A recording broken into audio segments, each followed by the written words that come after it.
A Tortured Rebirth. Written and narrated by Lady Spookaria. When I saw the knife, I knew I wouldn't escape. The street was lit up with flickering lampposts and the distant buzz of lights from people's homes. Why was it so deserted? The normally active street was dead silent. I was walking home from work when a car appeared around the corner. The headlights shone down the empty street, and my primal instincts told me to run. There was nothing outwardly strange about the car. White, a little run down, and with well-worn tires. It hadn't been washed for some time. The dirt coated most of the windscreen, and clearly he had gone off-road more than once. I don't know why my mind hyper-focused on this detail. I had bigger issues to worry about. The hair on the back of my neck stood up. My stomach clenched and I ran, driven by every survival instinct to urge me to push on. He called out to me from his car and I kept going, not answering. He got angry and demanded I speak with him.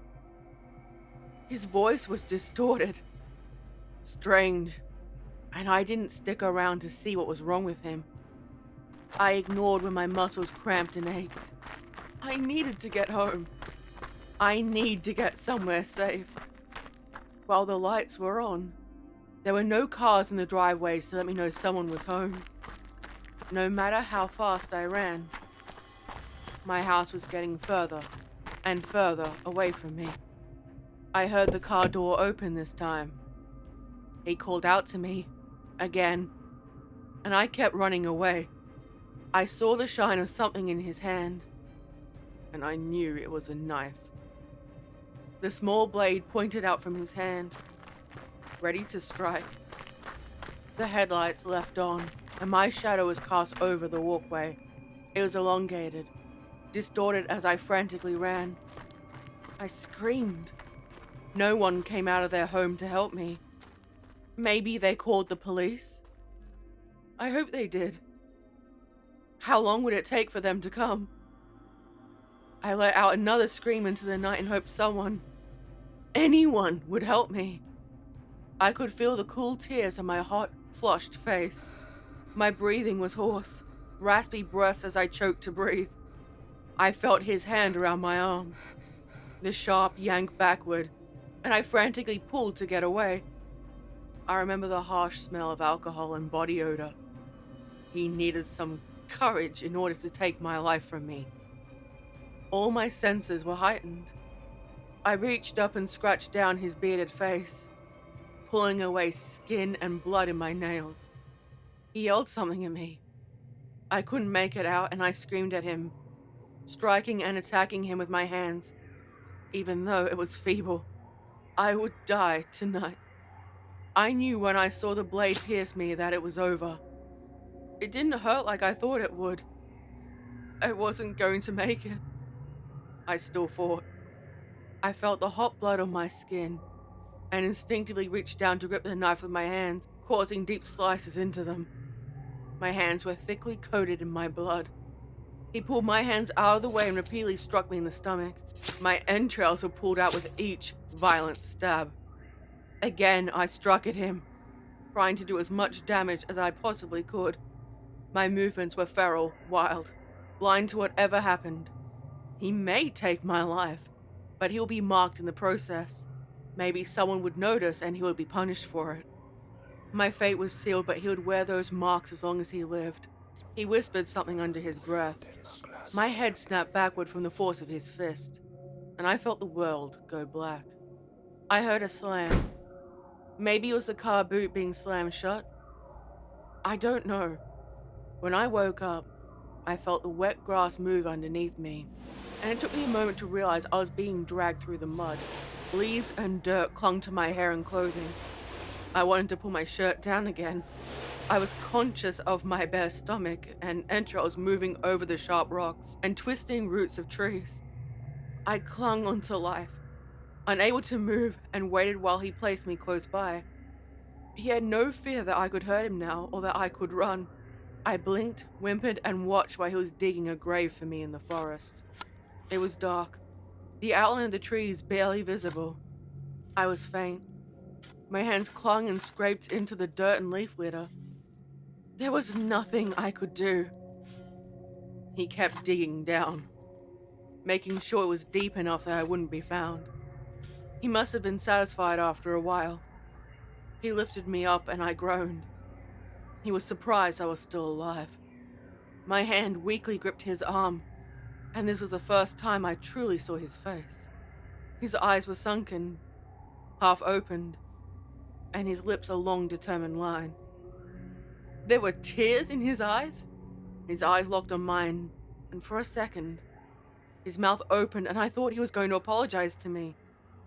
Instead, he threw my body into the makeshift grave. Something inside me cracked, and it must have been a broken bone. I squirmed, trying to find a spot to ease the pain. But at this point, there was barely any. I stared up at him. Now he murmured a sorry under his breath and told me it wasn't personal. That he was a good person and just had to silence the voices in his head. That it would be over soon. He couldn't help it. Why couldn't I understand? I couldn't hear what else he said. What excuses or apologies he murmured that I was thankfully spared from hearing. He used a shovel to dig and throw dirt on my body. Layer by layer. Shovel load by shovel load, he piled on the dirt. I could feel the weight of the wet ground as it coated my body. And I knew it was only a matter of time before I was covered. The weight pressed and held me down. I could smell the earth and my blood mingling together. My toes and fingers felt numb. I heard my pounding heartbeat, and steadily it was growing weaker. The sound of his zipper and the stream of water from his body was a further indignity to be endured. I tried to think of anything. I wanted to be anywhere but here. He kept burying me, and soon all sound was muffled. The sound above ceased, and I guess he left. My death would come soon. I let out the smallest of sobs, one of the few sounds I could willingly make, and accepted that I would die. I could barely move my limbs. My time had come. I wanted to think of happy things, family and loved ones. None of them know what happened to me. Would my body ever be found? Would I end up being forgotten? I wanted to go home. There were no bright lights or signs from heaven. Hell was also silent. No whispers from any god made it through, and I was alone. Only when I was close to my final breath, I finally heard the whispers of the earth. We're here with you. Who are you? We're the past, present, and the future. Life and death of the world. Seen and unseen. Those who have passed on and who are waiting to be born. We will keep you company until the end. I don't want to be alone. No, you won't be alone. We will be here. I'm going to rot down here. Yes. I breathed my final breath, and everything fell silent around me. There was no bright lights or whispering from loved ones. There was darkness, nothingness, and the warmth of the earth. I couldn't see, and nor could I feel my physical body. My physical remains were not alone for long, and my body was soon joined by insects that buried into my body, feasted on my flesh, and nourished their young with me. I watched without eyes and no pain at the sight. The only emotion that clung to me, unwilling to let go, was the loneliness. Time didn't matter anymore. They're feasting on me. No one answered me. I lay there, idle, and watched while insects gnawed on my flesh. Many mouths making short work of my body, and soon it was unrecognizable. My body bloated with the change. I mourned my previous life, and watched the remains of mine disappear into the hungry mouths of 1,000 insects. The more my remains were consumed, the easier I could understand the whispered words of the earth. I'm scared. Don't worry. You're not alone. You'll be part of us soon. We will keep you company. I don't like this. It will be okay. Go through time and the hunger of the underground. My body was twisted and changed. Torn clothing clung to darkened bones, with the remains of rotting flesh and the remnants of my skin. My lips pulled back at a strange angle, baring my teeth. I wore a grim smile. Time didn't matter anymore. I was now part of the earth. Slowly, I realized how much peace I had in the grave. Sure, the sound of insects and worms making their way around occasionally disturbed me. I didn't have to worry about anything anymore. The more they consumed, and the way my fluids leaked into the soil, the more I felt part of the earth. I was part of it now. The voices were correct. I hated the way I looked now. I could speak to the earth without words, and the earth heard me. Look above you. Me? How? I didn't understand what was meant by this.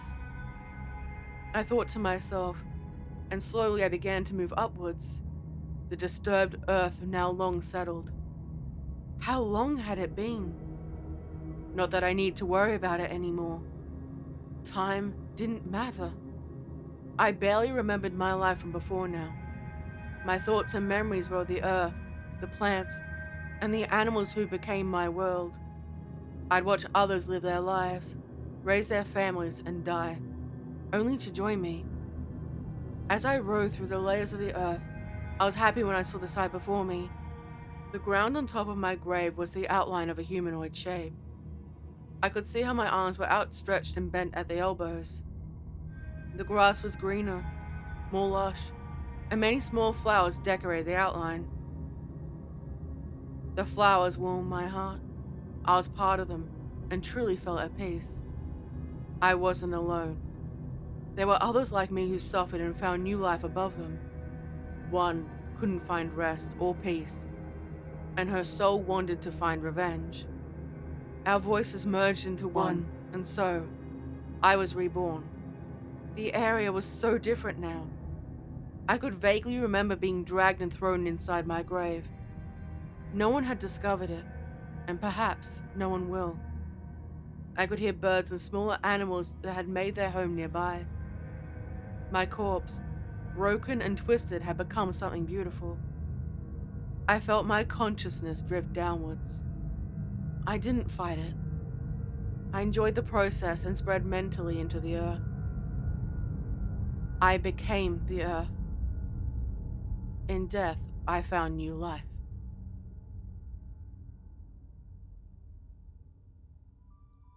I hope you enjoyed this story. Please don't forget to like, leave a comment, and subscribe if you haven't already. Don't forget to hit the notification bell as well. This video was made with the support of my incredible channel members, Patreons, subscribers, and all my viewers. Thank you so much for supporting me. The audio editing was done by Weekly Creeps.